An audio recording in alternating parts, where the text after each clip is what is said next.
Hey guys, I was just sort of watching the Trump Putin sort of meeting, the whole sort of the background. What did it say? Pursuing peace. And I just thought about it and I go, neither of them are pursuing peace for their own reasons in that regard, but neither are really pursuing peace. It's all bullshit. I mean, I listen to a few people here and there, like Scott Ritter and many other people. Um, you know, but everybody talks about it. It's like they're more focused on the actual trees. They can't see the sort of grand strategy or the what's really behind all this. It's We're all focused on on this conflict, on that conflict, on the characters that are involved in what's happening, and you know all the machinations within the region, certain players. Uh, but I think we're missing the big picture. Fundamentally, and it has less to do with the West. It has more to do with the US. The US is truly concerned, or the deep state in the US is truly concerned that they no longer can control things on planet Earth. That means things are unfolding at a pace that they no longer can control. And it's really, behind them is the globalists that are really concerned about the way the Earth is going, things that are geopolitically happening that they no longer can control like in the past. In the past, they've had the economic might to control, but they no longer have that anymore at the same level. They don't have the industrial might, the financial might. They don't have the political might or political influence that they once upon a time happening. Now even countries in developing countries or third world countries and all that are basically giving them the actual royal finger, because there's the BRICS, there's all this other sort of relationships that exist amongst a number of countries, and they don't need to be bullied anymore. You can see what happened with the French in West Africa. They got booted out to a large extent. So no longer does the West intimidate or create a sense of fear in the world. And I think the Americans have probably spent 30 years chasing jihadis that they created initially, and wasting so much treasure in these different conflicts in the Middle East and elsewhere, really changing the composition of their military, so their military isn't capable of fighting like, peer type rivals, Russia, China, industrial warfare. They've lost the capacity to undertake industrial warfare. They've sort of developed two classes of, you could say, weapons capability. One is the sort of low intensity warfare type weapons that are fine for Middle East, Africa, the sort of regions like Afghanistan and those sort of regions, or around the world. But what they're not useful for is when you're trying to, you're in a conflict or you want to take on a peer who has the ability to undertake industrial warfare, like we've seen in the past, World War One, World War Two. That's industrial warfare. Okay, that is a level of capability that most of, when we talk about Europe, pretty much they've lost it completely. That all they have is some super weapons. Yes, we saw how much that helped Germany at the end of the World War II, their super weapons. They may have slowed down the advance of the Allies, but in the end they failed. And the problem is that those sort of weapons are very costly to maintain, to develop, produce, and they deplete your budgets, your defense budgets, very quickly. Fundamentally, even the Russians themselves have been forced to reconsider certain weapon systems. So they've gone and said, well, yes, we can use tanks, but we'll only use tanks specifically where we find weakness and there is less threat from drones and artillery and certain types of weapons out there.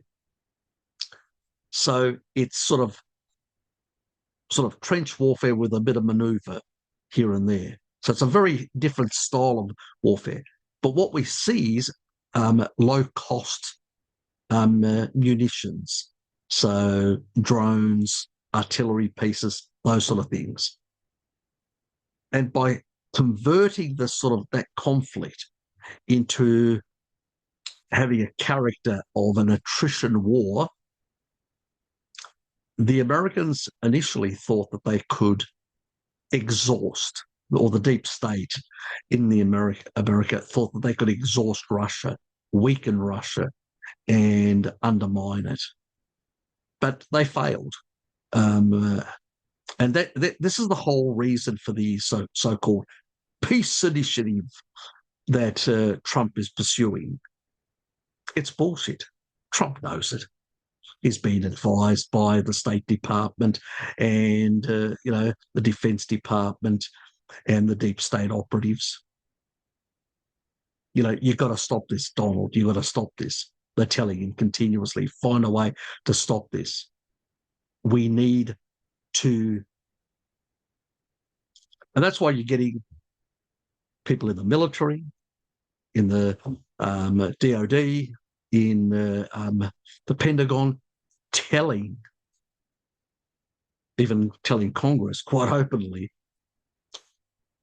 we're depleting a lot of this sort of stuff too fast. See, for the US, having smart weapons where you can take out a weak opponent like Iraq, Syria, or whatever, you can hit them fast and then use guerrilla-type warfare with jihadis and all these other paramilitary groups, which you can arm them to then finish off that regime or that group or whatever. That may work in that regard. But when you're confronting countries like Russia, China, even Iran, remember Iran is not some small, insignificant country. It's got a population of over 90 million. Remember, Russia is about over 140 million. They're 90 million. They're basically bigger than Germany population. This is not some backwater country. Yes, it's not as sophisticated, but you know what? They've developed a whole class of ballistic missiles from Russian and Chinese technology, a whole lot of drone technology. The actual, those drones that they've got that can actually fly 2,500 kilometers. They got a warhead which is about 50 kilograms. Doesn't have to be big, but you've got a swarm of those. They can do a lot of damage. And they were actually producing them at an industrial scale, and so is Russia. So, and when it comes to artillery pieces, even with all the support from the West, Ukraine most times can only fire about 2,000, sometimes can fire in small periods of time, about 5,000 artillery pieces per day, where, Russia's basically firing anywhere between 40 and 50,000, just dwarfing. And even America, they've spent about $2 billion. I think the last count was about two and a half. The previous year was about 1.5. Try and get production up, and they can't. They're struggling to get out 100,000 artillery pieces of 155 millimeter by the end of this year, and that's per month. And the Russians are already up to 250,000. They're trying to push that up to even higher per month, trying to get it to 500,000. So that's industrial warfare. That's what it looks like. Where whoever can produce more can really cause you a lot of grief. Actually, America's a lot of people will say, well, what about the sanctions? Well, the sanctions were the best thing that happened for Russia, because what it did was all those oligarchs used to take all their money from out of Russia and put it into Wall Street. That's what they used to do. What do you think there was in the West? Something like billions and billions of dollars that the Russian plutocrats and the Russian government had, because a lot of it was being invested in the West.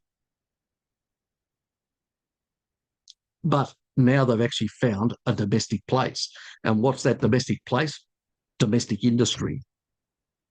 With supply chains being disrupted because of the sanctions, these guys are investing in Russia. They're buying machine tools from China, putting them in their factories, bringing down their inflation as well. That's why the inflation is tracking down. As I showed in the previous video, it's tracking down. It's tracking down because they are basically getting productivity up and they're producing more. They've got cheap energy, their own domestic energy, plenty of resources, something the West is struggling because, to a large extent, it exported its entire industrial base to China and many other countries. So now it has, and it kept the high-end stuff, the expensive stuff, the super weapons and super toys and all that.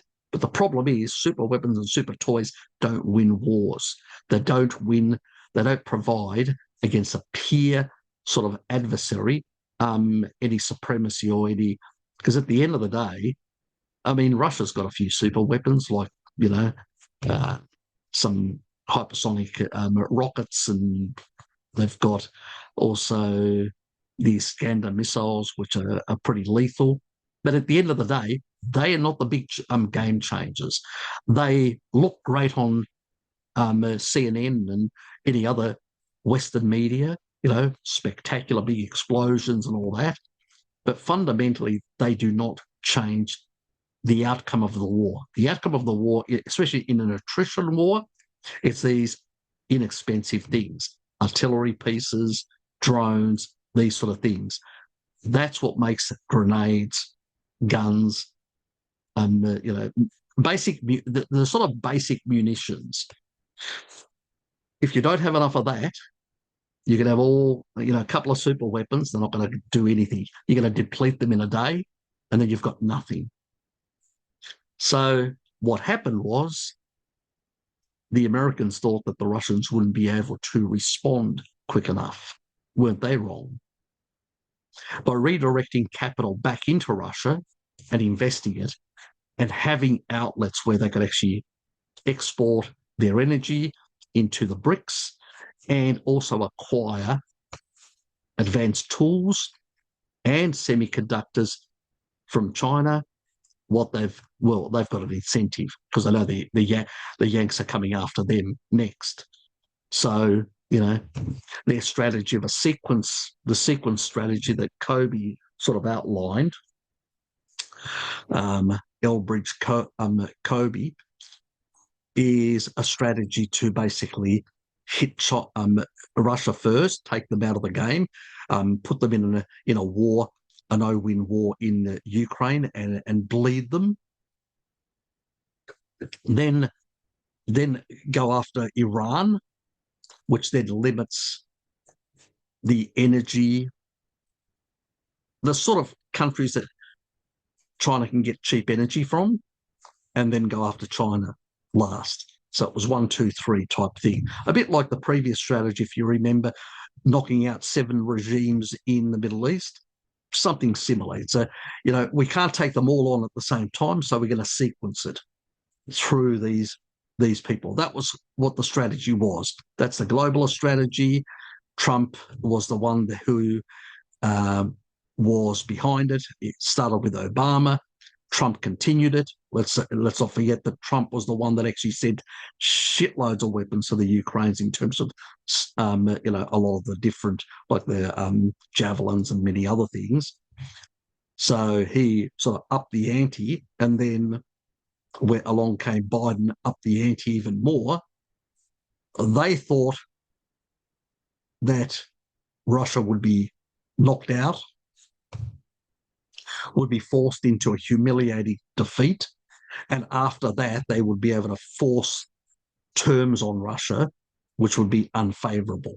And then they would basically move in to try and bring the regime down and then break up Russia and start exploiting it. And BlackRock and all these other lovely people would be able to move in and take over all the resources within that part of the world. Well, that didn't happen. They didn't realise what a crafty old fox, I thought he was a bear. Oh, apparently he's a fox. Outfoxed the West and actually sucked them into an attrition war.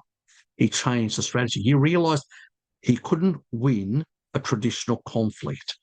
So what did he do? He goes, well, I'm gonna reverse that attrition warfare against them. So he basically started digging out. Remember when he brought all those machinery and started digging out all these big trenches of 3 lines of trenches, and everybody goes, what the hell is he doing? Well, that was part of creating the meat grinder that would grind away all the Western weapons, deplete the Western weapons, deplete the Western finances, deplete the Ukrainian military. And people say, why is he taking his time? Well, if you want to reverse what the other side are trying to do to you, they're trying to basically finish you off. You can't take them on. If you trying to take on this massive economy called the West, financial, is really hard for a country like Russia.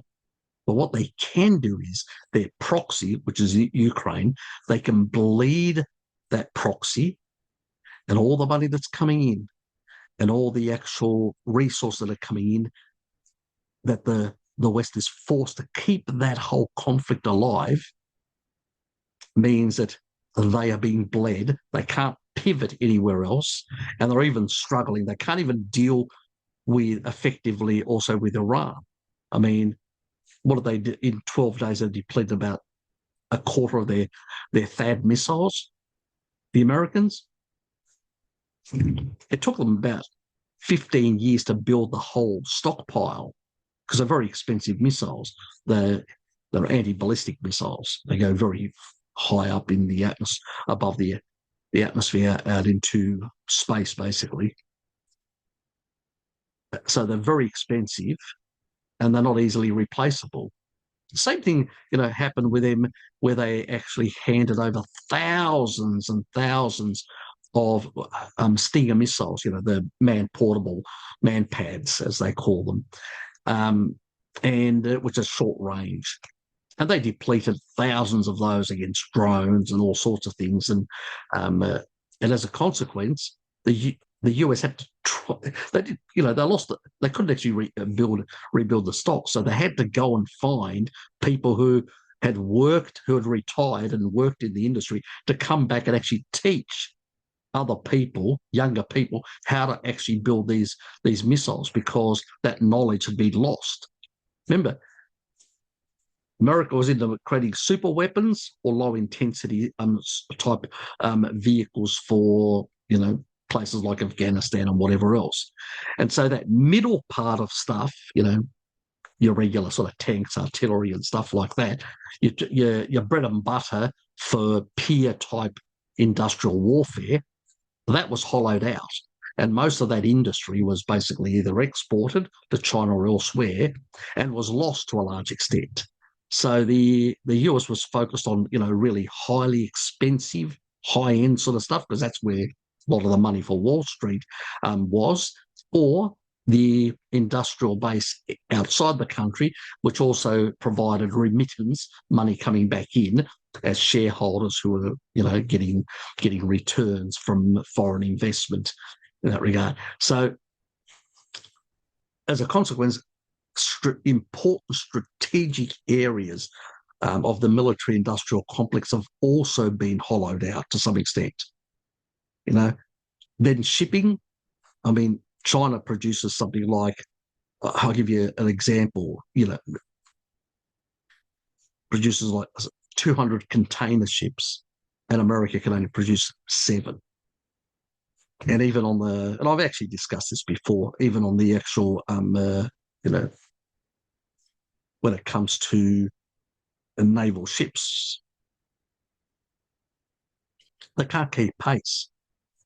There's other reasons for it. There's one of the reasons is the sort of the politicians who want to spread the activity, the military activity of the military industrial complex, but that costs more money because you're creating facilities here, there, and there, and yet then you have to sort of send all the stuff to different places rather than actually having a concentrated, saying this is where we're going to produce the actual ships, and then around that we're going to have the entire industrial base that will support those shipbuilding. But if you've basically got just an assembly here and then you have to bring it from the other part of the country and you've got dilapidated infrastructure, poor rail systems and a whole lot of other things, and a lot of it has to go by road or by air, it's going to cost you a hell of a lot more. That's why the cost for military equipment is much higher in the US because of the inflation created by the politicians who want things to happen in their state so they can say, we're providing jobs here, give me your vote. It's vote buying, less to do with the defence of the country, more to do with vote buying by the politicians. So now they're worse. They want certain things, and then for political reasons, they undermine the things that they want. It's just crazy. But that's politics, corrupt politics in the West, where you don't have a semblance of some sort of understanding in the political elites. They seem to not get it at all. Then you've got the situation where you've got also over-bureaucratized military. The US military is just really very bureaucratic. Douglas McGregor, he sort of mentions how today there's like 44 4-star generals, and back in the Second World War there was only 7, and they had millions of military personnel. At the time it was, I think, well over 7 million or whatever. I can't remember the exact number that he mentions. But there's a difference. Over bureaucratized, and obviously when you've got too many cooks, it's a mess. Then you've got this body which continuously gets involved in every year. This group within which is under, I can't remember which general it is, which admiral it is, and this admiral and his underlings, what they do is they continually redesign the different weapon systems, adding cost, produce a specific category, and then 5 years later, recommend any improvements to the design or some additional upgrades. Let it happen You've got to design, let it happen. The constellation is just a joke, constantly being changed. It went from being having commonality with the FREM class, the Italo French design, which was the FREM, which is it's based on. It went from having, I think, commonality 80 something percent or slightly higher, now down to only a few percentage points. It's like like an absolute new ship, because pretty much they kept on saying, "Oh, we want to include this, we want to include that, we want to," and in some cases also technologies which haven't matured, which means they're very risky. It makes it a risky investment, because you're constantly changing the design and adding other things. And remember, a ship has a specific design, a sort of weight category, the way it actually sits in the water and all that. It requires to have certain things in a certain arrangements, so it has good, hydrodynamic efficiency, good balance in the actual what. All these things are important. If you're constantly nitpicking and changing things, you get delays and delays and delays. I mean, they haven't even produced one ship yet of the Constellation class. And they've spent a stupendous amount of money, especially through the bureaucracy. It's ridiculous. How can you compete?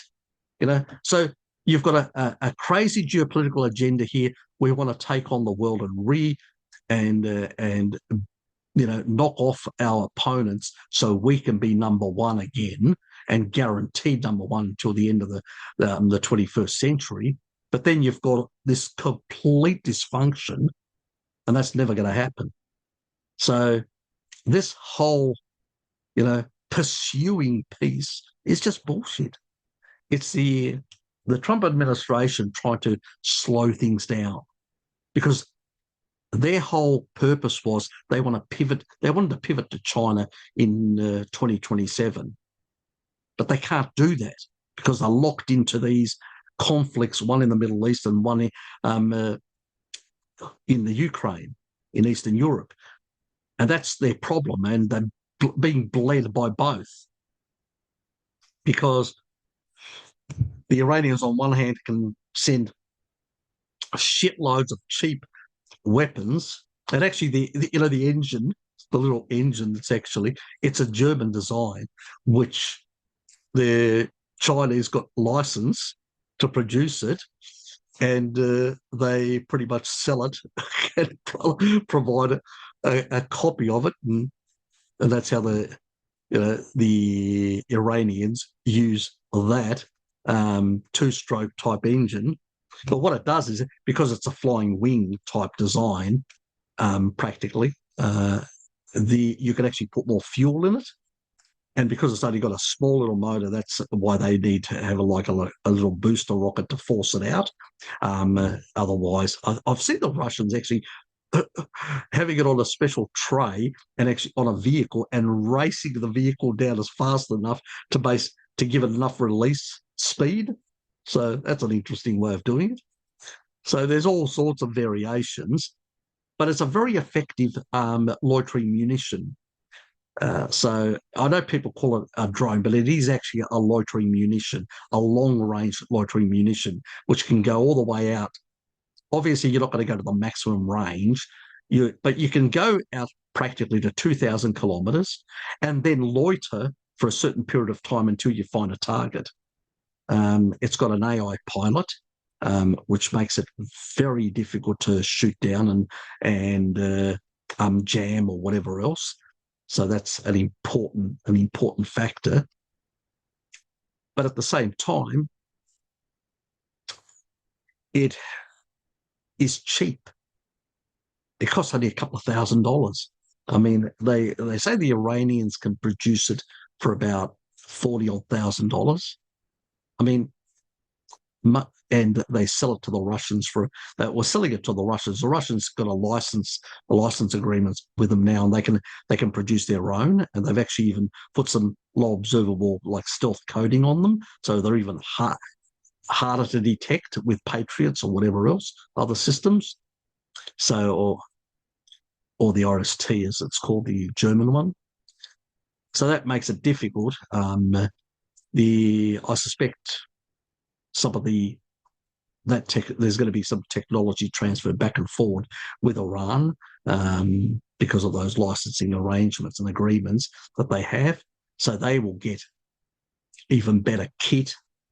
And that creates a lot of problems for most of the West, because now they're confronting peer opponents who have the ability to inflict a lot of damage and be able to send a lot of ordnance their way.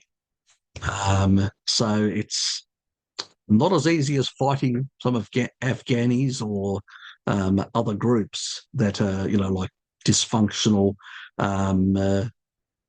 sort of poorly organised and equipped Iraqi forces or stuff like that. And at the time, the US had a much bigger military than it has today. And each year that goes past, the US is producing less warships than are coming up for retirement. And the problem there is that your cost to keep these old warships functional is a problem, because it takes away from the budget of developing new weapons or new ships. So you're starting to get into a catch-22 sort of situation, which isn't a good thing for the US military at this stage. But let me just go into. Let me just share my screen for a sec.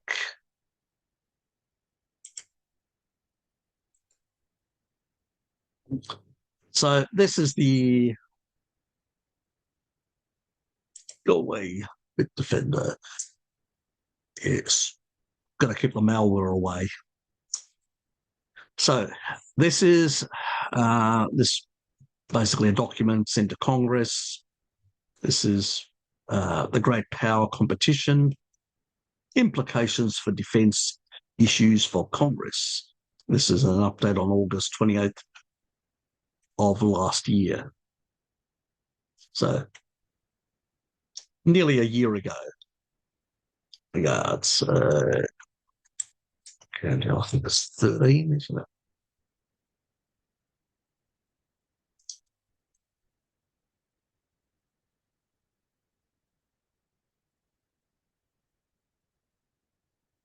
So as you can see, the emergence of GPC, which is great power competition.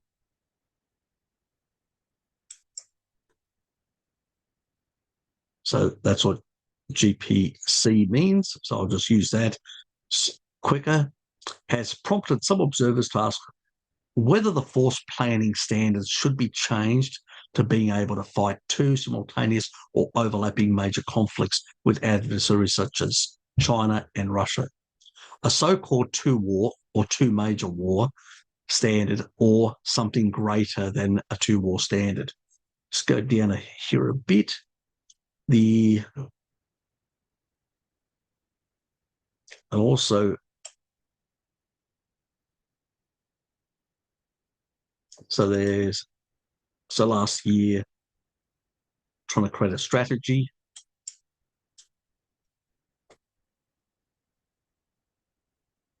And then 2022, DS forces construct does not sufficiently account for global competition. So the new defence force sort of strategy that is being developed really can't deal with the level of competition on the planet that the US faces, or the very real threat of simultaneous conflicts in more than one theatre, basically in regions, Europe, Western Pacific. We propose a multiple threat force construct. That's a pipe dream. Where you're going to find the money. This is distinct from the bipolar Cold War construct of two wars construct designed afterwards for a separate war against less capable rogue states, blah, blah, blah.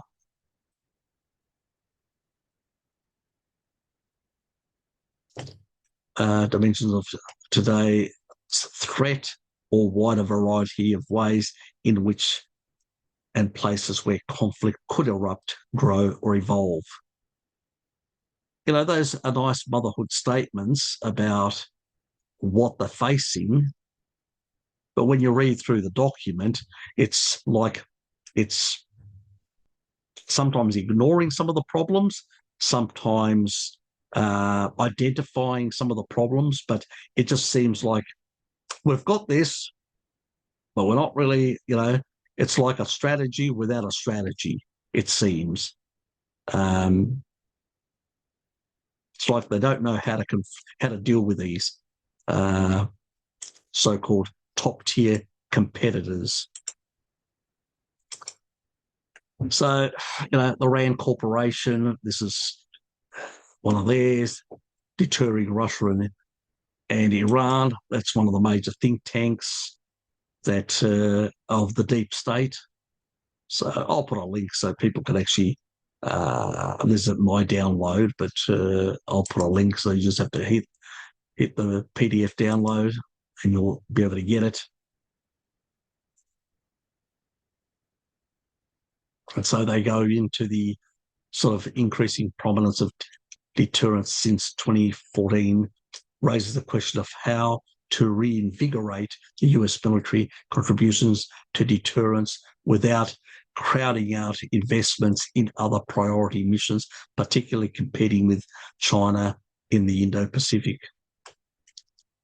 So they recognise a lot of this sort of problems, but really their solutions in the end really come down to trying to find ways of improving how they deal with these adversaries of the US. This is the Australian Army Research Centre. They touch on this guy. This is that guy that I was saying, Elbridge A. Kobe. So he's, the strategy of denial to these major powers. Now, he's the type of person who's actually talked about this sequencing sort of conflict. So that's his book on Amazon. But this one is really Marathon Working Paper,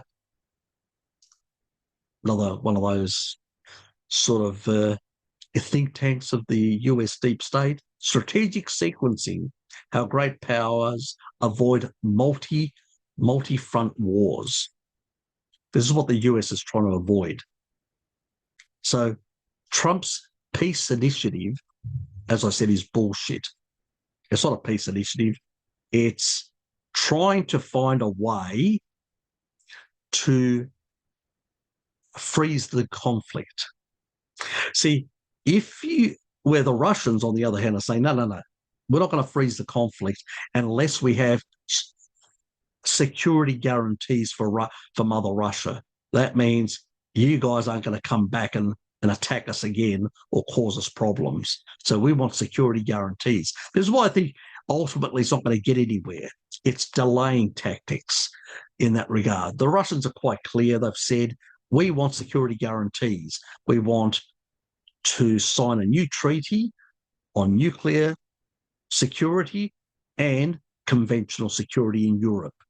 So looking at a complete new framework, that's what the US doesn't want. That the US just wants to freeze this conflict, because by freezing this conflict, it means that they can put the Ukrainians in a sort of in the chill box for the time being,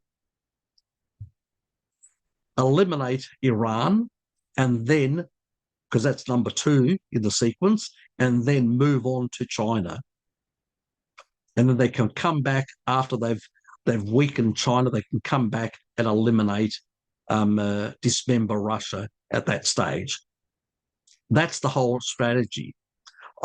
And this is the reason why, these BRICS countries and others are basically saying, well, giving him the finger, because they realise what the strategy is. The US is trying to dominate the 21st century because it fears China's dominance. But it needs to take out the other two, because if it has to go into an all-out conflict with China, China and the US could become very weak. That would open up the door for Russia long term and other players in the rest of the world. That's what's concerning the US. Deep state we're talking about now. Remember, Trump's just a puppet of the deep state. He's just not like Zelensky, an entertaining man with a lot of ego, so he's hard to manage. But the thing that ultimately was able to win him support was because he had an anti-woke agenda. But let's not forget, even Larry Finn of BlackRock said, maybe we went too far with the DEI stuff. Well, you did, but that was just that was just basically to see how much they could actually push on the public. The public is a sick public on a sad diet, disconnected from reality, disconnected from what's really happening, and kept on life support in the West, and being assaulted left, right, and centre, and most people have no idea how to make sense of the world anymore. And it's basically similar tactics to divide and rule between countries. Well, they've done the same thing to their population in a sense. It's divide and rule tactics to neutralise their ability to fight back. And that way they can control their populations better and use them as cannon fodder when they need to, is the whole idea. Now,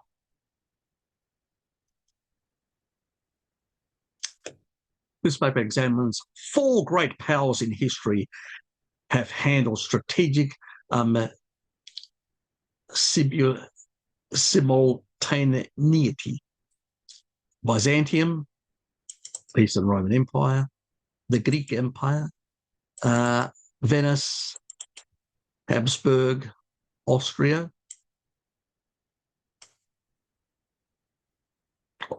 most people know it as the Austro-Hungarian Empire, the British Empire, were all confronted at important moments in their life cycles as empires with the appearance of new threats, both more powerful and different in kind than anything they had previously encountered. So, things have changed as well in the world. Hypersonic missiles, while the US was hunting down jihadis in Afghanistan, the Taliban and people like that, quietly other powers around the world, other middle powers, were developing rapidly new technologies like hypersonic missiles, a whole lot of things to deny major powers, the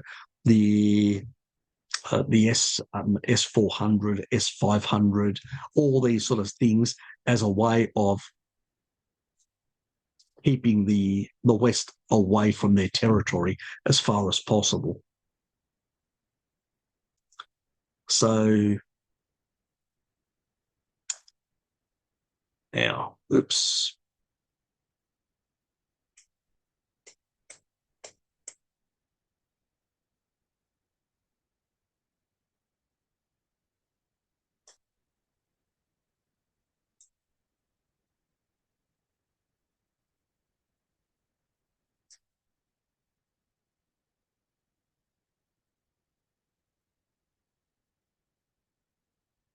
Edbridge A. Colby.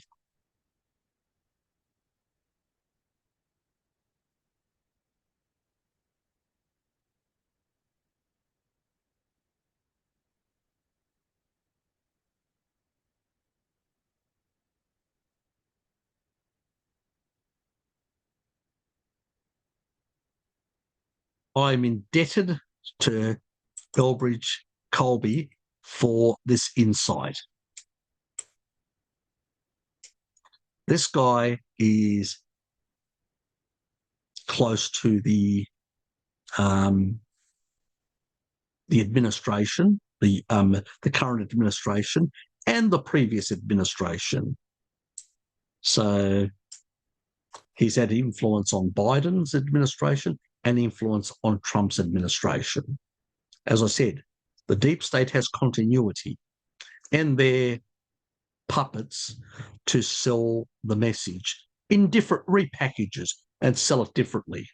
But fundamentally, they understood that a large part of the population was sick and tired of DEI and wokeness and all that. So they gave them Trump. So on the social front, he was the social warrior against the other social warrior, Biden. But for the deep state, in terms of the geopolitics and stuff like that, it's continuity, no change. Okay? So we need to understand that there is no change in that regard. Now, I'm not going to read this. I've already gone through these sort of documents. I'll put links. People can pretty much check those links out.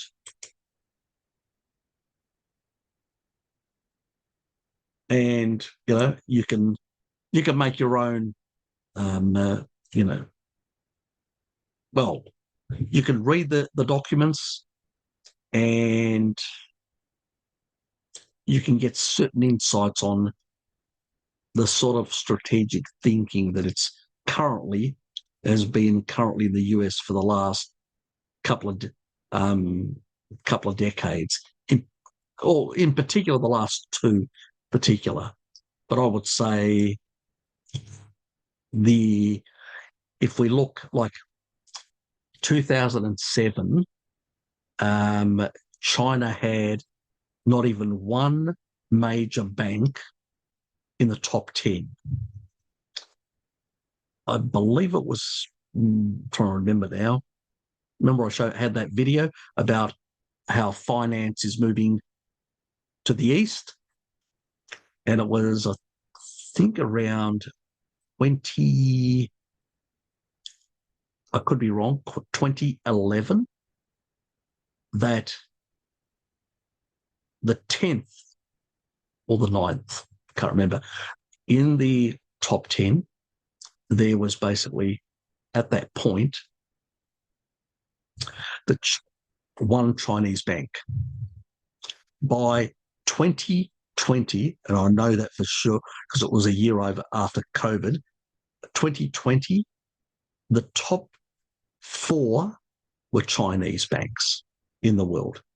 Then the next 4 were American, and then another Chinese, and then American, or the other one, or maybe 5, and then the 10th Chinese. Can't remember exactly. And so a lot of global finance has moved to the east. This is what scares the globalists in the Anglo-American sort of network, because that's really, when we're talking about NATO, we're talking about Anglo-American capital. That's primarily what we're talking about. City of London, as I've always said before, a lot of the financial elites reside there. They're the masters of the universe, and they've got their military, which is the US, their enforcer, their global enforcer. And that's how it's worked for some time. And most people are given a sort of how can I put it? The delusion of living in a free society. As long as you don't rock the boat or threaten the establishment, then you don't have to seek asylum in another so-called country around the world. So as long as you don't rock the boat, you're free. No different than in China. If you don't threaten the regime there, you're free relatively. So it's not as bad as people say. At the end of the day, the elites at the top will go after anyone who creates them problems or threatens their system. Same thing in America, same thing everywhere. You know, it's in America, it's a two-party system. It's really one party. They just rotate amongst themselves. In China, it's one, and they blame the local officials in the regional governments. It's their fault. Oh, we'll just knock a few off. We'll put them on trial. We'll blow their heads off, and then basically appease the masses. So as long as you can appease people through redirect or blame someone else, the top people will always survive. It's the way they've done it for a very, very long time. And if things really get bad, then they come out and they show their real colours and brutally suppress you with their military, because it's their military, remember that. And you're the internal enemy. Just remember that in that regard. Much harder to do it in America because every citizen has a weapon, so they have to use greater propaganda and manipulation in the United States than any other part of the world. In other parts of the world, like in Europe, you can see they openly intimidate the population. You say something on any social media that the regime doesn't like, look at in Britain what's happening, and they lock you up. But in countries like the United States, where large parts of the population still bear arms, there it's very hard to do something like that, because the potential is the risk that they have got more guns than your own military to be able to do anything about it. And many in the military themselves are very loyal to the Constitution, because that's how they've been brought up for a very long time. So it's very hard. And the US Constitution is much clearer what people's rights are, but most other people around the world have no idea what their rights are under their own constitution.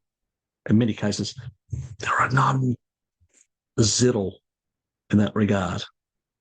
So it's at the same time, this is why the level of propaganda in the US is at another level. It has to be, because the only way they can control the population. Where in other countries they can use other coercive methods openly without having any shame whatsoever. We saw the coercive methods they use in Australia, New Zealand, and many other parts, because they can get away with it in that regard. So then when you see those things, you go, what's the difference between Australia and China or Russia?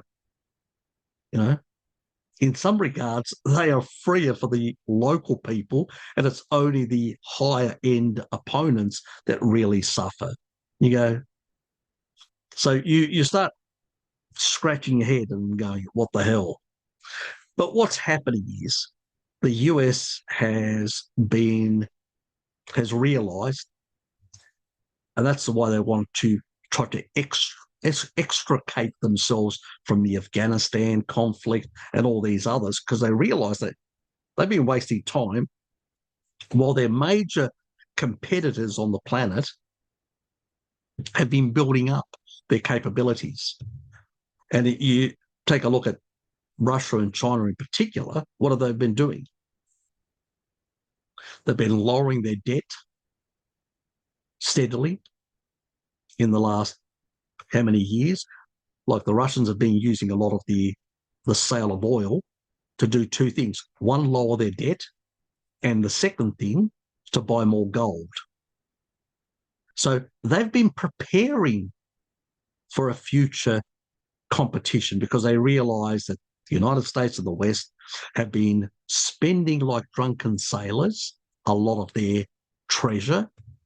They're up to their eyeballs in debt. Their own internal societies are collapsing under the weight of the debt. There's no growth. People are up to their eyeballs in debt, so they can't spend, so consumption is being suppressed. They money print. They suppress consumption even further, because they're debasing the currency and people can buy even less. So the whole system's kept on life support by the central bank, but you can't do that forever. And, so all these things that we look at, the so-called crazy things that people say, oh, Trump's crazy, he's putting all he's using tariffs like sanctions and doing like that. Well, if you go back, what do you think Biden was doing?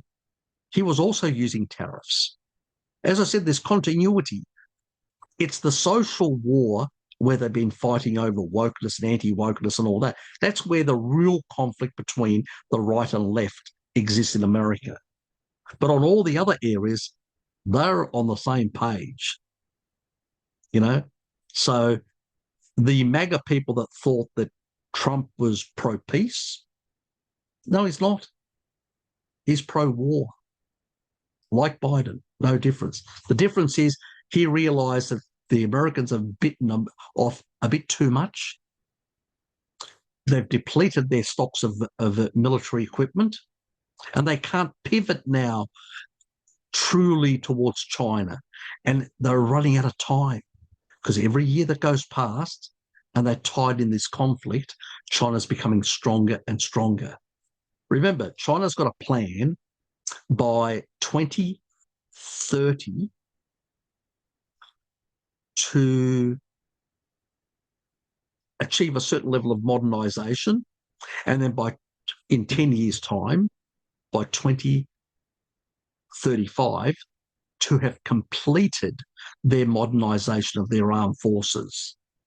And then Xi's sort of strategy was that after that, all the way through to the middle of the 21st century, or around about 2049, 2050, around there, that China would then emerge as a global power equivalent to the United States. That's the plan, okay? The Americans know this plan. They're trying to thwart it. They're trying to intercept it. They're trying to stop it. That's what all these things that are happening are. Nothing about anything other than trying to thwart that. But they realized they couldn't go after China without weakening their other two adversaries, the major adversary in the Middle East, which is Iran, and the major adversary in Europe, which is Russia. That's the reason why they went through this, Elbridge A. Colby's strategy to do this sequence conflicts. But the problem is the reason why they stepped up on the front in the Middle East wasn't because they wanted to. It's because they were running out of time, and they're still running out of time, and they realise that. And the reason for the, Houthis firing all those and the Chinese Navy turning up to ports in Iran, what do you think that happened? Is to basically say, well, you don't touch Iran without going into conflict with us. This is why they used Israel as a proxy to attack Iran in order to basically avoid conflict with China. Because they don't want it yet. They need to sort out these other two. Because China has such an industrial base, they can't compete. So they're trying to knock these out, it's like knock out your support network and isolate you, and then hit you. That's the whole strategy, because even if you've got a big industrial base and all that, if we can isolate you, then we can deal with you. But as long as you've got all these networks and getting cheap energy from Russia and raw materials, and, you've got a wider network, because Russia basically keeps Central Asia on the Russian side and the Chinese side. Russia goes, whole of Central Asia goes over to America. If that happens, China is isolated. and then it's, they're in a similar attrition conflict with the West. They don't want to be there. This is why China will not stop supporting.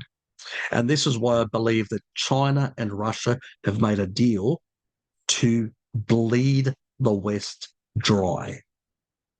I think that I remember the meeting that Xi had with Putin in Moscow.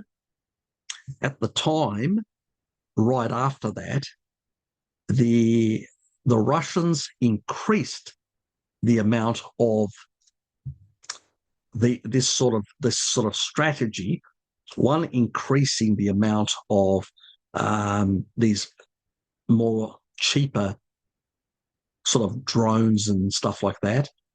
Two, going to North Korea and getting more artillery pieces off them, getting more artillery pieces off China, getting new additional machine tools sent from China to Russian industry to have the capacity to increase its production of artillery pieces, and at the same time, the Russians were building more trenches and extending their line with more trenches in order to create more points of contact with the Ukrainians, in order to force them to actually have to spread their forces and bleed them even at a faster rate, and their equipment. This is critical, because if you have to then, you're extending your supply chain and your supply lanes, your logistics, what happens is the Americans then have to send you more logistics support, more equipment, all these sort of things, because, you're going to lose some because of the vulnerabilities. And so you're able to intensify the bleeding of the West. This is why Trump's trying to pressure Europe. For what reason? He's, this whole, get up to 5% and all that is a pipe dream, personally. It took them, what was it, about 15 years, and a number of them, about 7 or 8 countries in Europe, haven't even got to the 2% after about well over a decade. So how they're going to, in 5 years' time, get to 5% is anyone's guess, especially on a continent like Europe, where you're flooding in a whole lot of foreigners who are getting on welfare as well, who have got low skills. Apparently they've got high skills, according to the World Economic Forum. They have. This is the craziness. It's lunacy on lunacy, trying to achieve winning a peer conflict, and at the same time saddling yourself with expensive energy, expensive production, more unskilled labour that you can use in your factories, which means that they end up on welfare and costing your health system more. Like I think the British health system now is up to about 35% of their budget is on the health, like 400 and I think it's 412 billion pounds, which is well over a third of their budget. And it's growing every year, which means that where are you going to find the money to support the 5%? Unless you gut all these services and all that. And then you'll have, because Europeans have grown up with a lot of these services and a lot of this welfare state, you'll have a rebellion on your hands. And you'll have sort of extremist politics, both on the left and right. So you could potentially lose part of Europe, who could become satellites or pro-Russia, potentially. So, it's madness, what's happening at the moment. And it's not getting any better. So basically they've trapped themselves.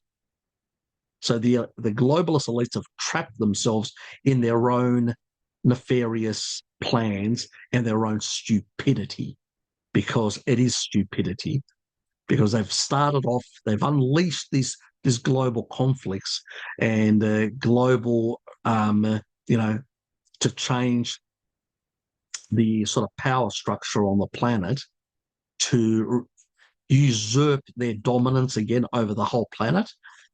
But the problem is, this isn't 1980 or 1990. This is 2025. And those other parts of the world have become wealthier. Finance has moved, as I've pointed out, to the east. And the West has declined. Its industrial base has been hollowed out. And whatever's left is very expensive production. It's not cheap. Their investment in green bullshit has meant that their energy systems are just incompatible for the level of military production that they require. They can't do it. I'll give you an example. Go back not too distant past, you could buy a Leopard tank for about $7 million a piece. Then it crept up to about 10 odd million. Now it's gone up to 45 million for one tank that can be taken out by a drone. The entire industrial base of the West has become uncompetitive in comparison to the East. The West, when it comes to these basic things like artillery pieces, tanks, infantry fighting vehicles, all this sort of stuff, the sort of your bread and butter that a peer adversary that a country requires to fight a peer adversary. They can't produce them. The Russians can produce plenty of tanks, plenty of infantry fighting vehicles, plenty of artillery pieces, and all the ammunition that these systems require at a very affordable level and in great numbers. And they're continuing to increase their production month by month. So in the end, if somebody can outdo you, remember the United States in the Second World War, it outproduced every other country on the planet.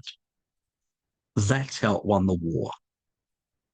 And it was able to support its allies like British and Russians by feeding them tanks, trucks, all sorts of equipment, ammo. It was able to outproduce everyone. Now it's the East that is outproducing the West. So how are you going to fight someone who can outproduce you? You can't. So this is why the sequenced war, have one, take out one, then the next one, then the next one, a bit like they did with the Middle East. Similar strategy. The problem is it's not working out as they thought. It's falling apart. And this whole pursuing peace initiative of Trump is just basically for the US and their allies to get a breather and hope that they can basically stabilize the front in the Ukraine. And if they can, to try and actually create it as a frozen war, like what happened in Korea, a frozen conflict, and then build up the other side to be able to damage them later on, like they did in Korea. I think Putin understands what they're trying to do. That's why he said, I ain't going to stop. I'm going to continue. Now, if you agree to what I've asked, a new security framework that guarantees that Russia won't be at risk from you guys, that's really what he's saying, from the West, trying to topple my government and, turn Russia into, let's say an open bazaar for the West to come in and pilfer everything. So as long as that doesn't happen, I'll sign. But unless I get those guarantees, I'm not interested in that regard. On the other hand, what is China doing? China's continually beefing up, supporting Russia, hoping that they will continue this attrition warfare because it keeps the Americans away from the Pacific, the Western Pacific. And on the other hand, the Iranians keep the Americans bogged down in the Middle East, who have been trying to extricate themselves for some time. So they can pivot fully to Asia, which they can't at the moment. And that's the difficulty, because every year that goes past, every month that goes past, China becomes stronger, the US becomes weaker, financially, militarily, all this sort of stuff. They can't keep up. And so they need to take out these adversaries so they do not end up in a multipolar world where they have to then negotiate with Russia and China for a new global deal, which means that they no longer are the dominant player anymore. It's three players that they have to negotiate with for everything. Something that the US deep state or the globalists do not want. You know, their whole idea of this sort of globalist sort of agenda that they've been pushing now for decades has been to dominate the whole planet. It's failed, but they haven't given up, you know, and they're still trying. And so, as I've said, don't fall for the bullshit. Trump on his domestic front in terms of the woke and stuff like that, yeah, he's the lesser of two evils, as I said. When I said, you know, who do you support in the American election? As a lesser of two evils for the Americans, for the domestic side of the Americans, obviously he was a better choice because there was nobody else available to vote for. And the American political system, the way it is, it doesn't really lend itself to any third party. It's really hard because it's just the two-party monopoly. So it's very difficult to shift, let alone all the gerrymandering that goes on. So the states that the Republicans control, they change their boundaries in order to maximise the amount of Republicans that get voted. And the same thing the Democrats do. I mean, in California, it's just atrocious. I mean, the Republicans get something like, I think it's about 40% of the vote, 40+%, and they only get about 13, I can't remember now, either 13 or 17% of the representatives in Congress and the Senate. So it's really extreme gerrymandering that happens there. So it's, you know, that's a captured state by the Democrats with their severe gerrymandering. So it's just the level of corruption, political corruption, is just endemic. And that's another thing that weakens, as I said earlier, with the industrial base, with the bureaucracy and all that. You know, it's because they've got big military, and they've had a lot of money coming back into their economy, supporting their empire in a sense, through the euro dollar, through the petrodollar and stuff like that. But that's starting to come to an end in that regard. In the end, I mean, what the US, when it comes to the central bank, provides is some of and also the ECB on the other side, what it provides is liquidity, certain liquidity into the system. But at the end, most of it's really the euro dollar, as I've said years ago when I first started talking about this to you guys, that's really the fundamental thing. And it's these banking ledgers, through London. It's most of the money that comes out of those central sort of entities ends up filtering through this banking structure, which is called the euro dollar, and it's a ledger. It's not a currency, it's a ledger of this credit that's generated within North America and Europe. And that's why it's called the euro dollar. And it's this credit that's actually part of this ledger that banks hold between themselves. And so when they do transactions, they're doing transactions amongst themselves, bypassing countries and governments and everything else, in a sense. So they don't need to physically take dollars or euros to the bank, so to speak. It's just a change in the ledger. That's really what it is. So it's just, when people say digital money, well, they've got a digital ledger. They've already got it. So, it's just so many euros from here goes here in the ledger. So many dollars goes here in the ledger. That's it. There is no physical stuff that gets transferred. It's just ledger stuff in that regard. And then you've got the Bank of International Settlements, the BIS, that plays a pivotal role in coordinating all these ledgers and making sure that they comply to certain standards that all the banks follow. But yeah, that's for another day to go into those details. But pretty much the US has created this financial, like Europe, financial service, speculating on real estate and making life difficult for most people, the average person, to afford a home anymore. That's what they've done to their societies, and they've hollowed out all their industrial base because they were just chasing profits at the expense of their own people. And now that their own power on this planet is threatened, they are behaving in a very reckless way. There's sort of ways, if you go back before forget about the Second World War, people were trying to appease the authoritarians so we wouldn't get a Second World War. It failed, but that's what they were trying to do.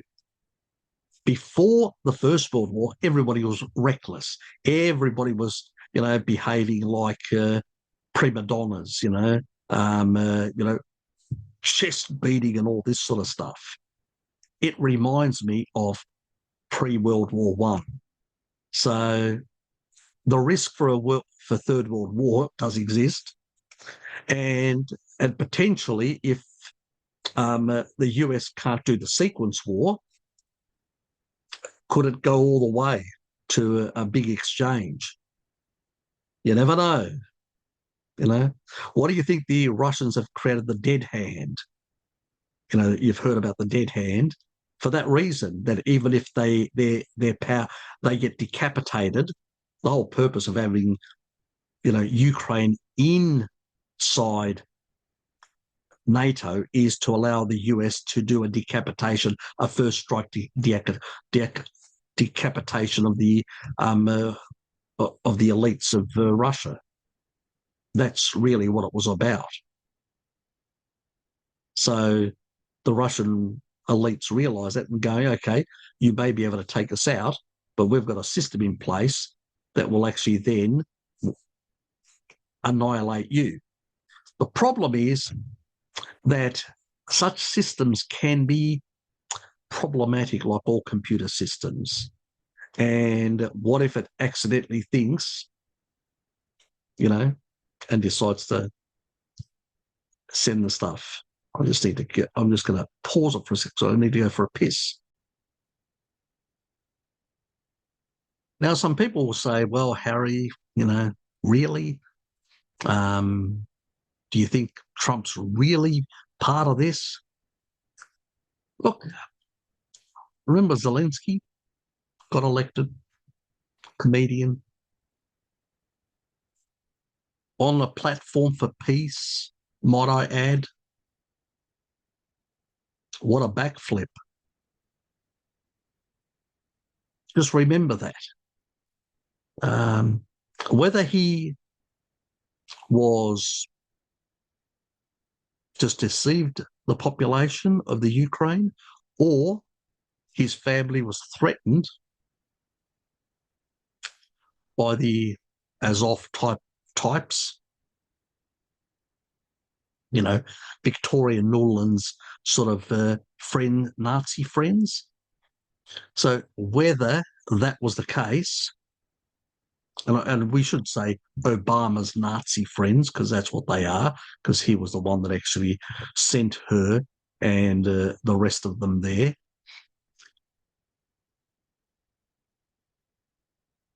Or went along for whatever reason because there were benefits for him. Hard to say. So we may find out in the future, if we all survive this increasing global tension. But then again, we may not. Who knows? Maybe he gets knocked off, and we never find out exactly what drove him to behave the way he behaved. People speculate for years, and that's usually what usually happens in most cases. And it's the same thing with Trump. I can't be certain. He may have been threatened. He may have been, showing this sort of stuff by the globalists and, sort of people in the State Department elsewhere, and they would have outlined, this is us, this is China. We're going to be dethroned. You need to do something about it. Rather than actually putting forward and saying, look, we risk going all the way to a nuclear conflict and nobody wins. So maybe we set up a new military architecture and security architecture around the world where everyone cuts back on their military spending, the Chinese, us, everyone. So everyone threatens everyone else less in that regard. Yes, it means that you no longer can push people around, but neither can the others threaten you. At least then you're in a world where it's less threatening, and then you need to pick up your act if you want to compete on the economic front. So that's option 2. So there are 2 options there. One option is to continue escalating and trying to find a way to make the sequence war work, that strategy.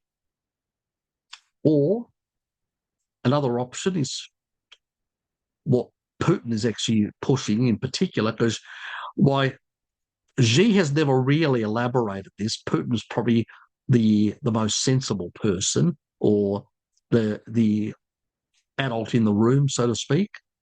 He actually understands that fundamentally it's a security issue. If you don't create a new security framework for the planet, the escalation of friction and conflict will just increase. And that creates risks. Remember, in the Cold War, we had the situation where the Cuban Missile Crisis. Well, the current situation is an existential threat for Russia in a similar way. But back then, people realized that the sort of gun-ho beating people's chests like big monkeys ain't going to work, and is very dangerous, and we could end up blowing up the entire planet. So that's when arms limitation treaties started coming in and all this, and people started reducing the tension on a global level. Then America noticed something. China had a bit of frictious relationship with Russia. Here's an opportunity. They sent over the Australian Prime Minister, Gough Whitlam, who smoothed things in that regard. And then Nixon went over and opened up China and brought them over to our side. That's what created the conditions for China's modernization and development. So trying to deal with one big superpower like the Soviet Union, they created a new superpower called China. This is the problem when you try and manipulate the world. You can never control every factor. It's sort of the pipe dream of every past empire where they've thought we can manipulate. It's a bit like, the Germanic tribes were a problem for the Roman Empire. So let's make some of them citizens. Well, the more foreigners you end up putting in your own military, what are they going to do? They're going to go, why should we be taking orders from them when we control their military or take them over? That's exactly what happened. So careful what you ask for. These are the things, people never learn from history. It just seems like stupidity has a way of repeating itself all the friggin' time. And I think in the US's case, the same sort of disaster is going to befall them as well in the long run, because they just don't get it. They never live. They haven't learned from history. Why did the Roman Empire in the East survive for another 1,000 years? Because it cleaned up its act. It fought corruption. It cleaned up its administration. It cleaned up its military. It brought better governances and laws and rules. It brought back strong ethics in the conduct of the state and the bureaucracy. It was, and it's not merely because it was Orthodox Christianity. No. Well, it played an important role, the moral foundation that underpinned the anti-corruption drive, but that wasn't mainly it. The main thing is that it cleaned up the state. And when you clean up the state, a lot of, the head is, you have now leaders up there that are people of faith, or Greek Orthodox Christians. They were interested and concerned about their citizenry and their people and their country and their state, and started implementing policies to make their country great, truly great, to survive, to last. They weren't out there trying to expand because they realised they didn't have the capacity to expand. They needed to rebuild their own communities, their own country and all that. And they built and built. And that's what made them stronger. So when the Persians attacked the Slavs from above and all that, they were able to repel them.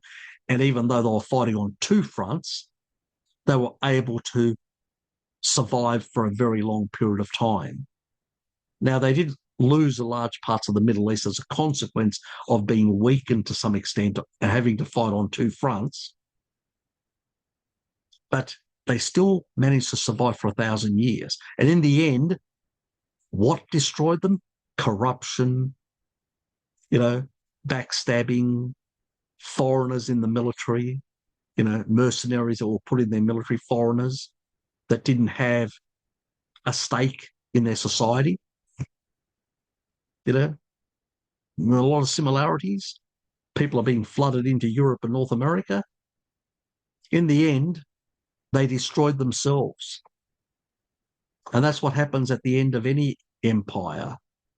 If it forgets the lessons of history, that you need good governance, you need a population that's united, you need all these things. If you don't have these things, it starts pulling apart.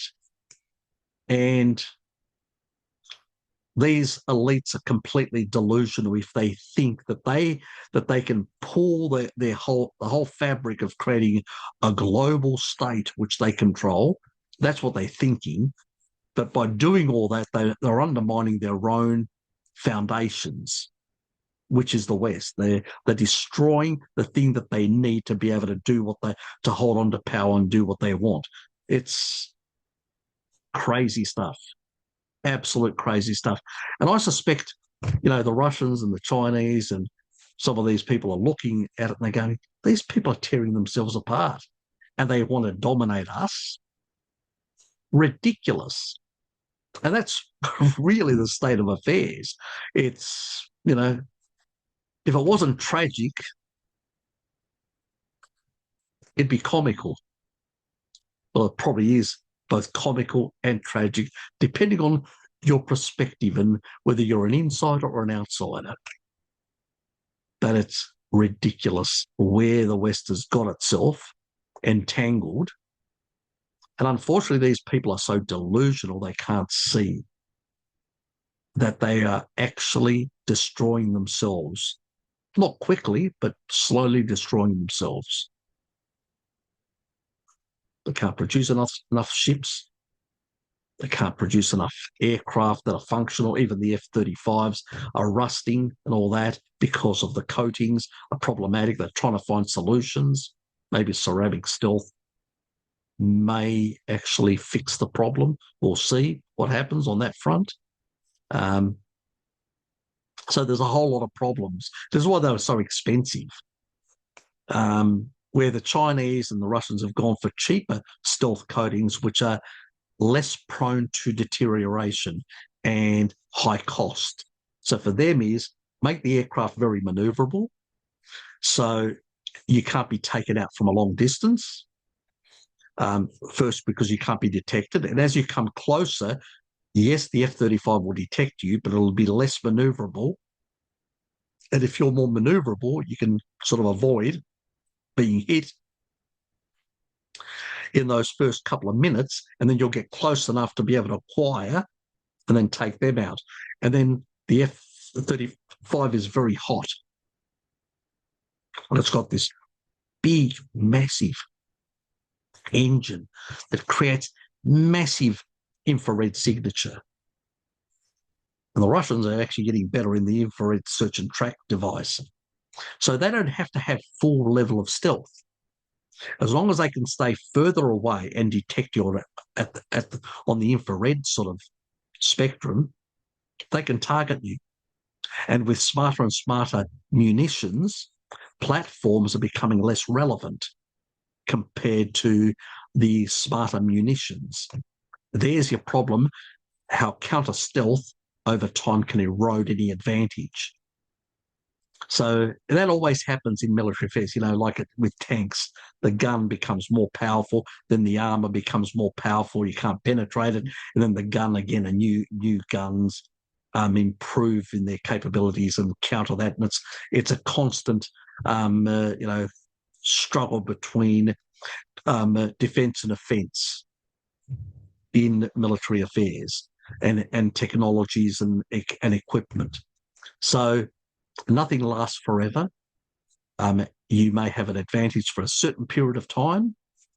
And had you used the advantage earlier, you probably would have got more mileage out of it. But then you couldn't sell it to your population as easy.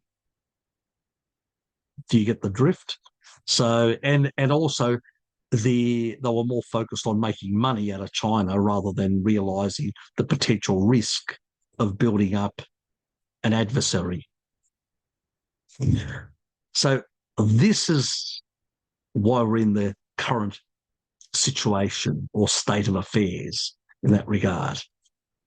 The US is trying to do a sequence war, take out 3 different key countries, one in Europe, Russia, Middle East, Iran, and then in the Western Pacific, China.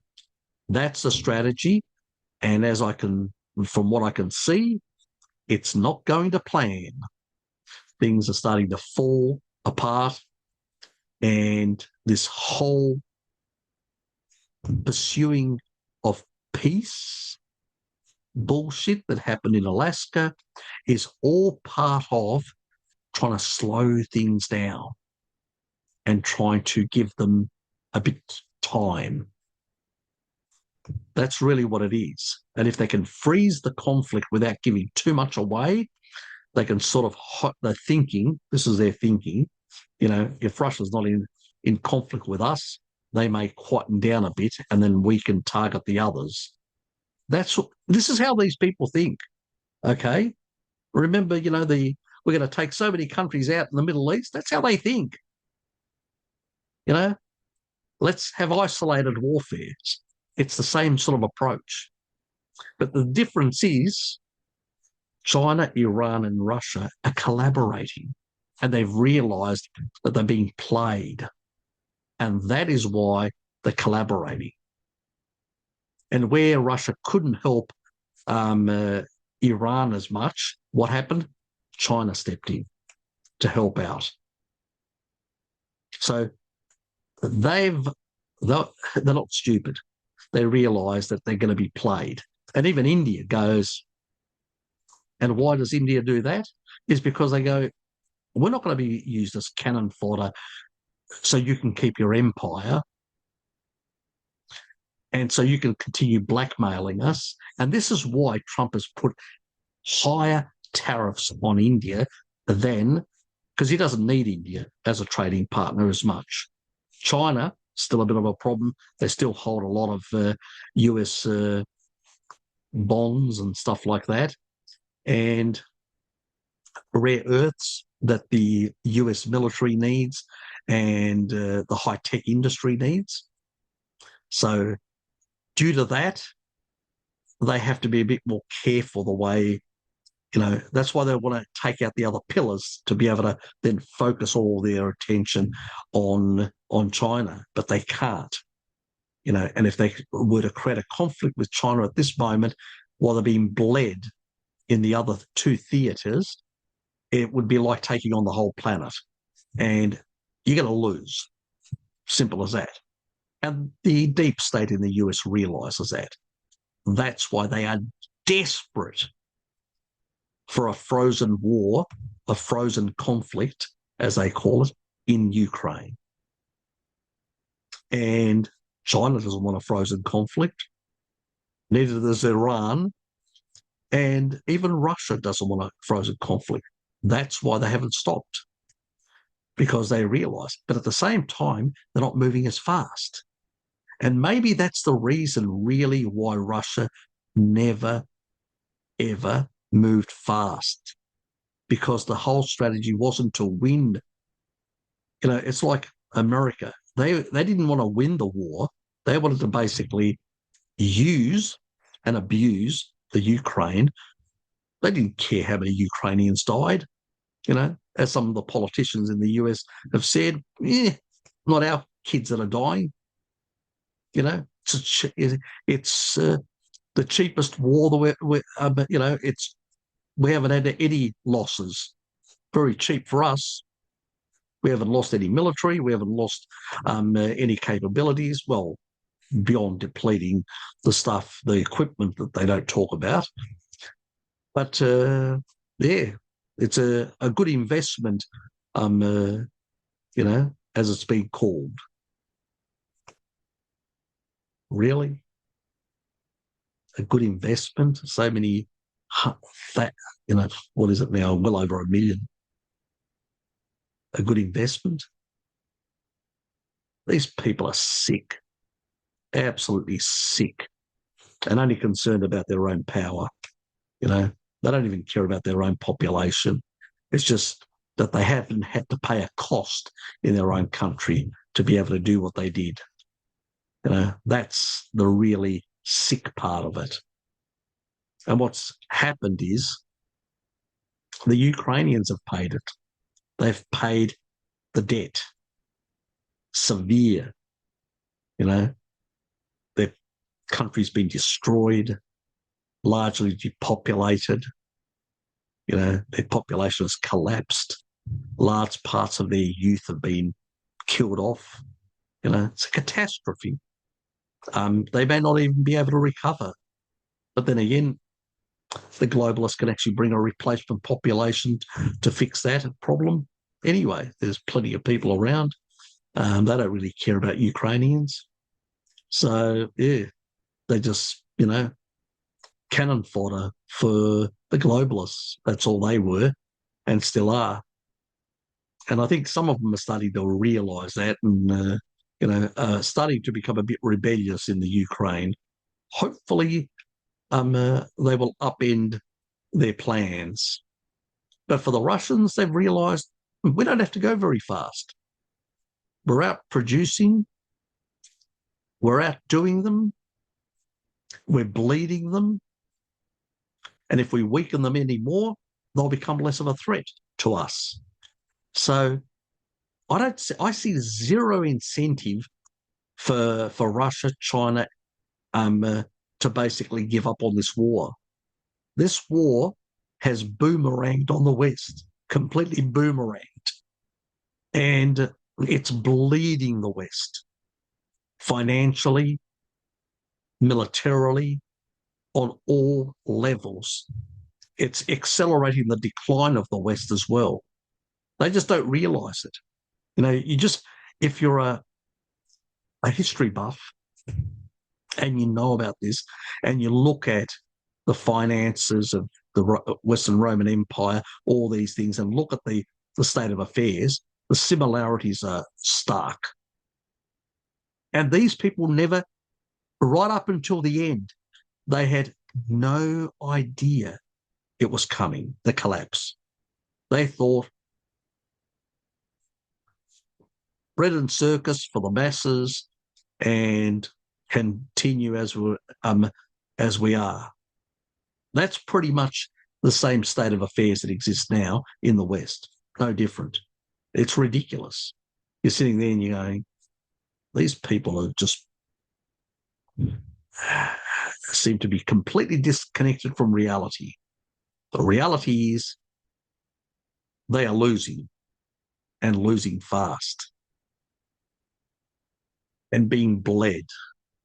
And voices are getting louder in the US military because they realise these characters in Washington are bleeding our capabilities faster than we can replace them. And we will have, we won't be in a position to respond to any major power on this planet if they move against us. Now, I don't see China moving against America or Russia, but they would like to see America weaker. So then, within their sphere of influence, they can control what happens. That's what they're more concerned about. And some of these, populations in the Baltics and elsewhere around the world that thought they could muscle up against Russia because they had the US behind them, they'll find out very quickly, like Iraq found out and like Afghanistan found out, how much support they'll get because they're just a little pissy little state and pretty much irrelevant to US global interests. We're not talking about the American people here, we're talking about the globalist elites. They are sacrificial lambs to the slaughter if necessary because the centre must be preserved. The periphery can be sacrificed. Remember that. All empires have done the same thing. So, when you're at the periphery and you start acting tough, you're likely to be the first victim of that behaviour. The smarter thing would be to say, the Baltic states, I'll do a deal with Putin. We'll get out and we'll create a buffer between us. That would be a smarter thing. You keep some distance away from our borders, we will not threaten you. There could be, like Eisenhower wanted, far more neutral countries in the middle of Europe to keep NATO and the Warsaw Pact separated. Something similar would be a much smarter strategy. It would reduce tension and threat. That's what Putin wants. He wants basically a new you know, agreement on security issues that affect the world. So a new security agreement would reduce tension and conflict, but it would also take away from the globalists the ability to have the freedom to do as they like because they think they can. And that's why it's not going to happen. I'm a realist, you know. I understand that arrogance always precedes disaster. And, as a history buff, I've looked back, and when elites become excessively corrupt and arrogant and think they can do whatever they like, they tend to destroy themselves. It's only when those elites are founded, like Eastern Roman Empire, are founded on good principles, clean up their act, clean up their society, eliminate corruption, fight any elements in their society that are causing a lot of problems and whatever else, criminality, these sort of things. Those societies stabilize and start growing and prospering again. That's what happened to the East, while the West imploded and pretty much many of the other parts. So the US looks more like, and I would say even Western Europe, even more than the US, look both more like the Western Roman Empire, not the East. And Russia, on the other hand, seems like it's more like the Eastern Roman Empire, stable, united, and a lot of the oligarchs and a lot of the criminal elements have been suppressed in the country and dealt with.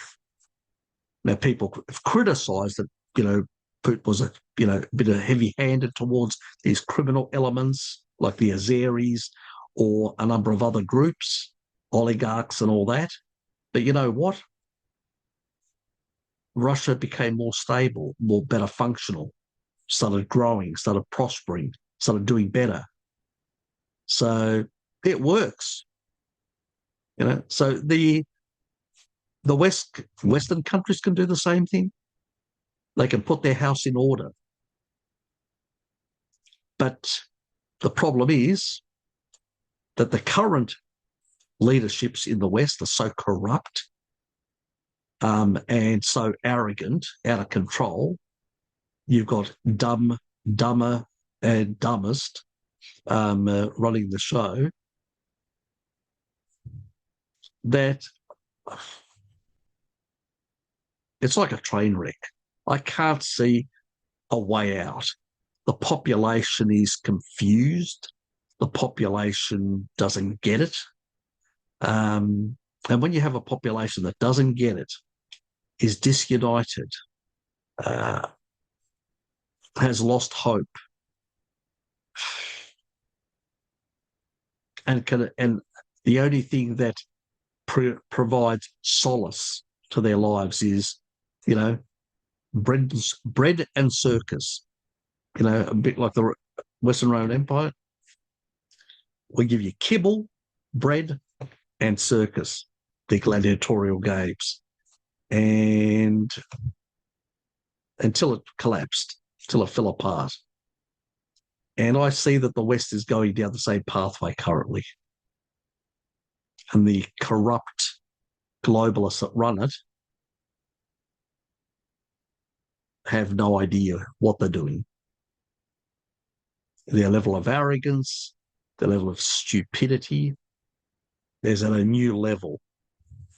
Remember, the smartest people don't run the world. It's the ones that, in many cases, it's the ones that are arrogant, dumb, and just street smart. able to manipulate people's emotions and way of thinking.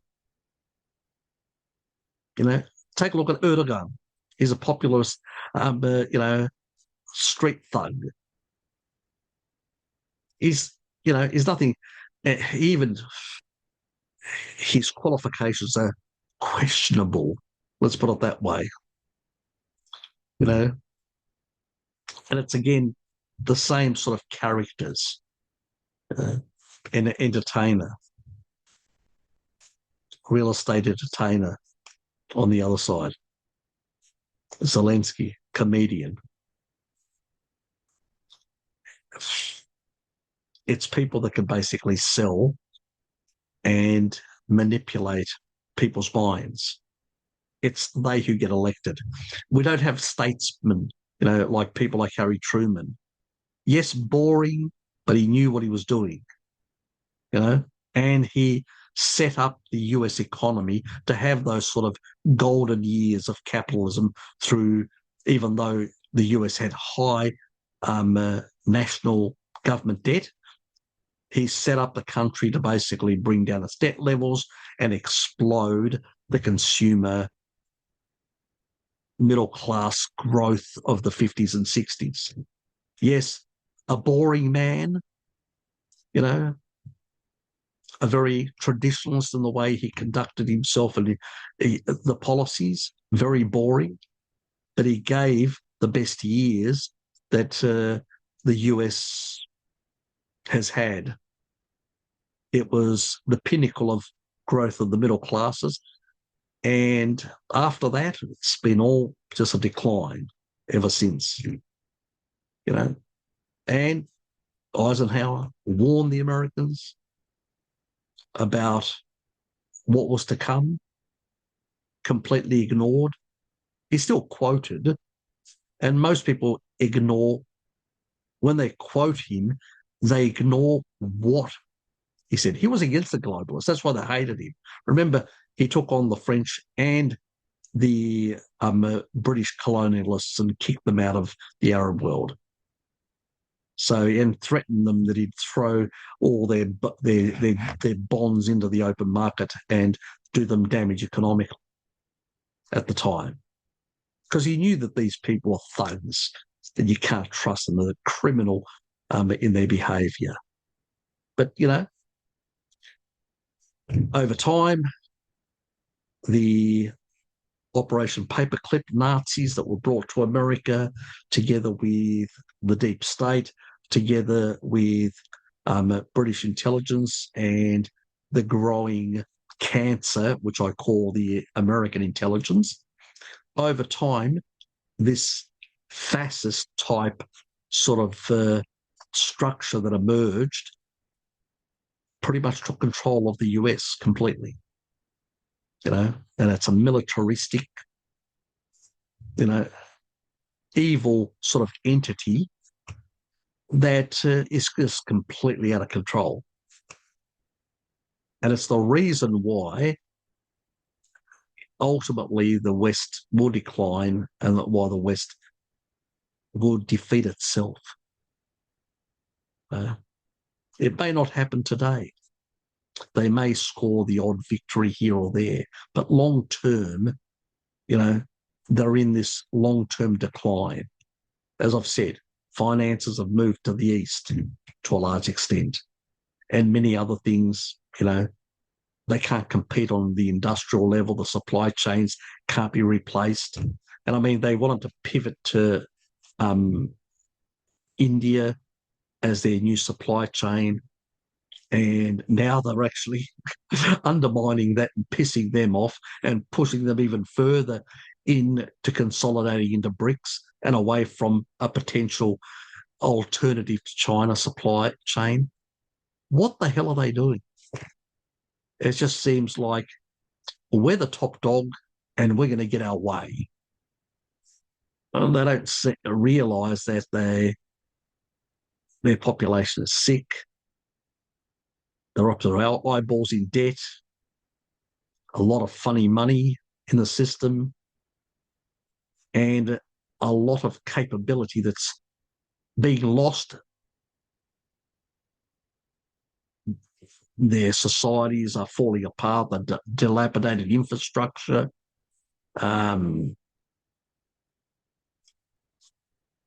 It just goes on and on, the amount of underlying problems and crises in the West. And rather than addressing those things, rather than pulling back, doing a strategic agreement with these major powers to set up a new framework for security guarantees, where, yes, you may need to collaborate with some of these countries which you don't like, but the Chinese are willing to, in the past they undertook exercises with the Australian Navy, the American Navy. They did a number of things like that. They were willing to go back to that old network because they realise they need the trade to some extent. They don't want to basically go into a war because everybody loses to some extent. And wars are always unpredictable, what could happen. So it's just these globalists are out of control, where most other leaderships around the world realise that they've built themselves up, but they also realise that any major conflict, they're going to lose out as well in a big way. It's unavoidable when you have any industrial war at a global level. Many parts of the world undergo massive destruction. Russia's gone through it in China a couple of times in their history, and they realise that, and they don't want to go back to that world at all. For them, is what they're trying to do is guarantee their security against the globalists, is what they're trying to achieve. Now, China definitely does want to dominate its sphere, its area. But does it want to dominate? Does it want to conquer? Through its history, it's never shown that. Has it moved against Vietnam? No. Has it moved against Philippines? No. They're not part of NATO, not part of anything. They've got no guarantees. Vietnam in particular. And they have historical grievances. But have they moved? No. Have they moved against Thailand? They could. No. They're doing trade and deals and all that. So the only reason the Chinese are building up this capability, from what I can see, is basically to push the US out of the Western Pacific so they're not threatened. That's really what it really is. And it's like the Russians, had put up with even the encroachments eastward of NATO and then said enough is enough. You're coming too close. You're threatening our security. This is an existential threat. We're going to push back. Whatever you think about the regimes is irrelevant. From their point of view, you're actually threatening them. That's the reality, So I can understand their response and their approach. Now, China, on the other hand, has got a lot of money. Remember that in their central bank, they got 3.4 trillion. Remember the US put up for the TARP, the Dodd-Frank money, about 700 billion. And then that came all the way down to 475, I think, in the end, or around about that. Slightly less than 500. So I think there was some relief fund of 24 billion. Anyway, it's a long time ago. Can't remember. So probably was just slightly below 500. Well, what they have in their central bank is 5 times that to give relief to their own economy if things got really bad. So, and let alone a massive industrial base. Can you imagine China with all that money, all that wealth, shitloads of gold and all that, and you forced a conflict on them and they had to take because consumption is They're struggling with consumption as well, like the rest of the world, because citizens are up to their eyeballs in debt, in household debt, and they can't spend. And this reduces demand for products, which also means that, industry is struggling to be able to sell stuff. That's why, they're selling them close to cost or whatever, trying to recover capital to get turnover. So, yeah, there's a lot of zombie industries now, even in China, in that regard. What if they had to move even more capital now, that industrial base, into the military industrial complex, where there's definitely money to come in to support that additional production? I mean, they could potentially increase their military budget substantially more. And then you'd be forcing them, whether they liked it or not, to become a global power and compete with you at a global level. Because once you've built a lot of capability, what are you going to do with it? Like America, try to dominate beyond your borders in that regard. And if the other side is declining because they can't afford to build certain things fast enough, that's what happens in that regard. So applying additional pressure on China may incentivize, like, to less money to go out and be invested in the Belt and Road and all that sort of stuff. A bit, and something similar may happen, like with the Russian economy, where the oligarchs and everybody started investing into the country for things that they could no longer import. Plus the military-industrial complex, which got ramped up because of that extra money that went into producing those, that, and investing and building up that industrial base, those factories.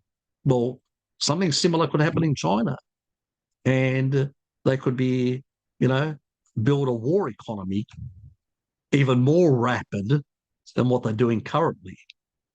So careful what you desire, globalists. You may put China on steroids in terms of military competition.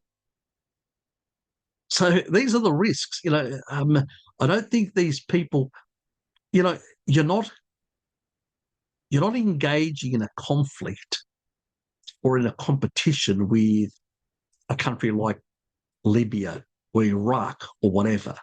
You're engaging with major industrial powers, and Russia is not a petrol station economy. It's a complex economy, as I pointed out in that other video. The petroleum sector is just smaller. The service sector is much larger in Russia. So, and that's all nonsense. If, a petro economy, Saudi Arabia, yes. But Russia, really? Are you joking? Ridiculous. Absolutely ridiculous. Well, the same thing with China. China, at the moment, most of its industrial capacity is directed towards civilian production. The last thing you want to do is force them to shift larger parts of that into arms, to militarize. If you increase the tension and pressure on them, what do you think they're going to do? If somebody feels threatened, what do? Where's my friggin' gun? That's what they're thinking. The last thing you want to do is put them on steroids. And this is exactly what they're going to do, because they're foolish. They're foolish, reckless, and arrogant, and think we're the West, we're the best, we're going to win, we're going to sort them out. Yes, the British Empire thought that as well. So did the French Empire. And now their last vestiges are they're not too long ago, recently kicked out of Africa as well. So, yeah, good luck with that plan. As I said, these people never learn from history. Anyway, I think I've covered most of it so you guys can get an idea of exactly what's happening. The Americans are trying to freeze the conflict in the Ukraine so they can then move on and eliminate Iran. And then after they've done that, move on to China and then pivot back to eliminate their old foe, the Russians. These countries have woken up to this reality, and so has India, because India goes, I don't want to live in a world where these crazies are basically controlling everything, and I'm being dictated. Me, with a population of 1.4 billion, are being told by a country which has got a quarter of my population telling me what I can do and what I can't do. So people are wising up and going, we've had enough of this bullshit. We've had enough of being treated in this way at the global level. And yeah, most Westerners are so much in their little pods of kibble and circuses, they don't realise that they're crazy elites, what they're doing, and how much they're endangering their future, your future. Mr. Westerner is being endangered. Anyway, I hope that was insightful and explained the current machinations and developments. Yes, yeah, I'm becoming more pessimistic as this goes on. I'm trying to remain a bit positive.